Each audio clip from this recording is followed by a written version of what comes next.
So Rhubarb by Aphex Twin is coming up. Oh, and you also gave a note, dude. All the tracks on this album were untitled and only had images in the booklet to identify them. The third track was accompanied by a photo of some rhubarb, so that's why some fans call it that, and is why the video is called Number 3 and not Rhubarb. Whoa. That's actually pretty special, Aloe. Thank you for that info. That's really cool. I like that. You know, it gives like it gives a bit of interactivity to, and otherwise, you know, you would just be listening to it. That's the only interactivity you would have. But no, fans got to like name it. That's pretty cool. Unofficially, of course. Just pictures. What a wild concept. Aphex Twin impressing me in yet another way that I didn't even think was possible. So thank you all so much for joining, dude. Patreon crew, let's take a hit before jumping on into this one. Really appreciate y'all. All right, dudes. I am excited. Let's actually make sure y'all can hear this first. All right. All right. Let's jump on into it. Number 3 / Rhubarb by Aphex Twin.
Dude, I am digging the tone so far. It is just so ambient and chill and a slight pulsing of that bass.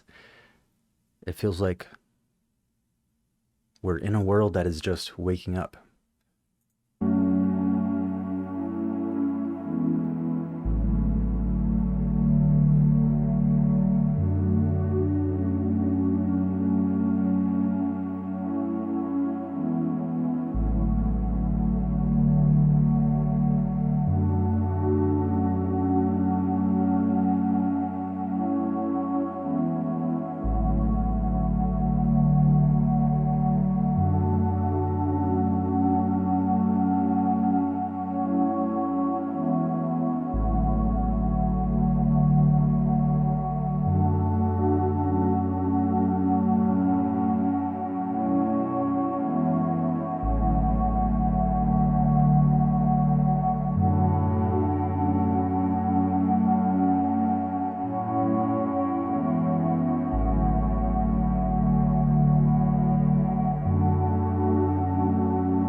I also got to say, I love the sound of glass, dude. Like, I believe here we have maybe some glasses. People doing that ring around the top of the glass thing. It sounds like it. It's very resonant, and it's just like engulfing or enveloping everything. Uh, and I love these like horns in the back. They sound like synth horns. Sounds pretty synthy. Let's get back into it.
Dude, this is kind of perfect for like falling asleep to, right? Like it is so relaxing. I don't mean that in a bad way. This is like super relaxing. And if you don't think this is relaxing or like that this could be good while sleeping, then I guess we're just from different sides of the tracks. You know what I mean?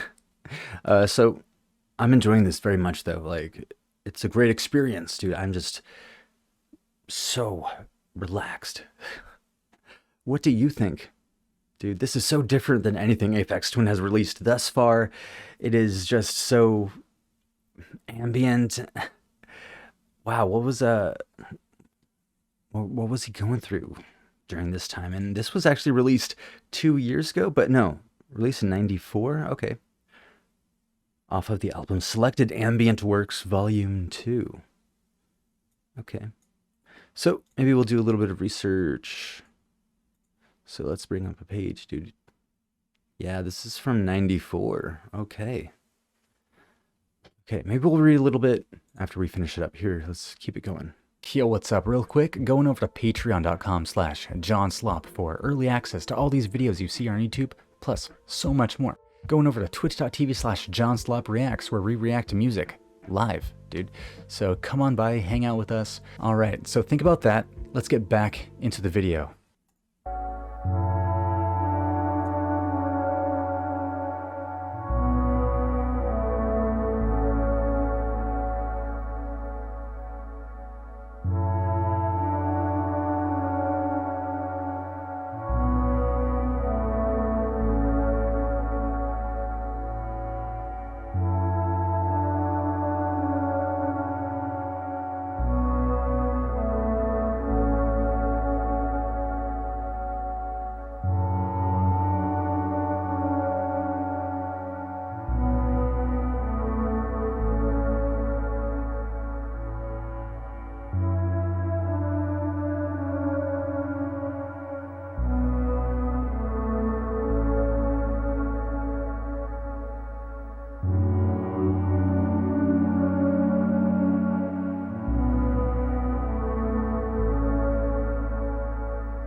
Dude, this reminds me of Twin Peaks, a little bit of optimism and a bit of melancholy. Like, as we go further into the song, I'm getting more somber tones than when we first started. I don't know, maybe that was just what I wanted from the song, but, dude, this is It's feeling a bit like depression now. All right, let's just take it back a little bit and get back into the song.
Ooh, dude.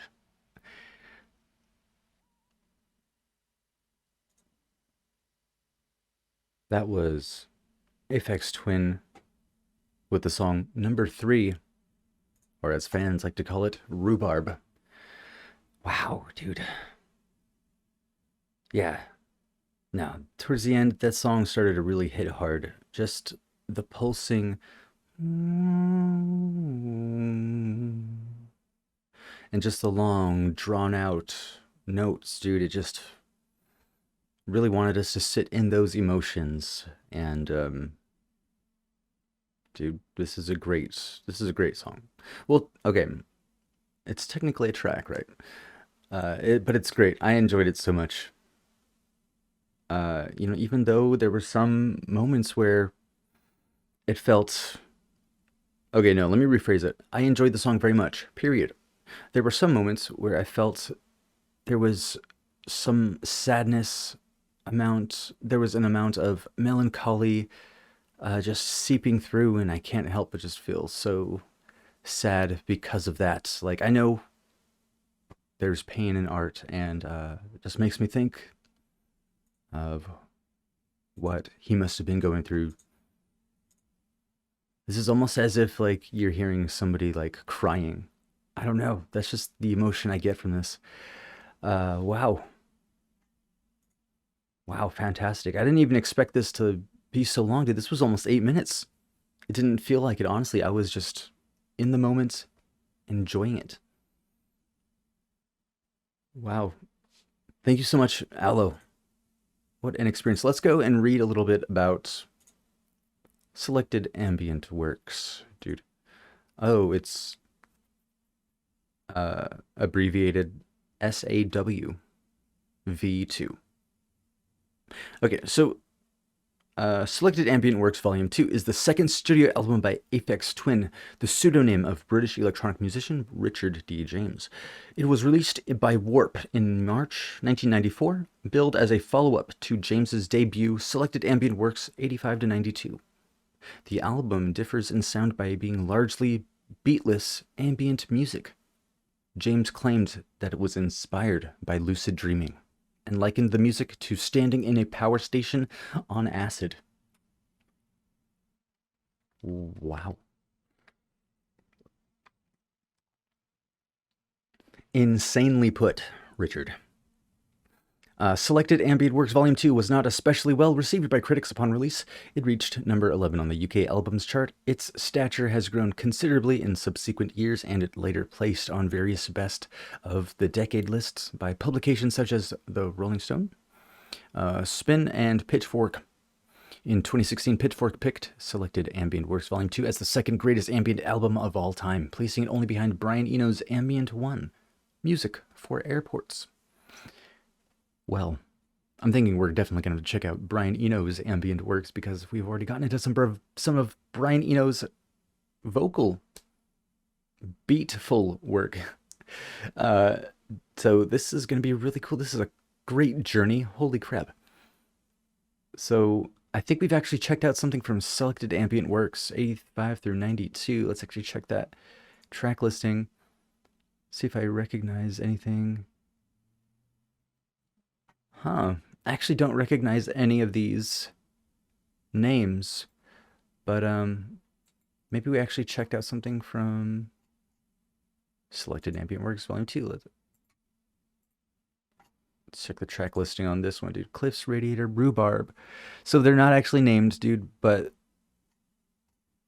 okay, but it's interesting they have names on the wiki, right?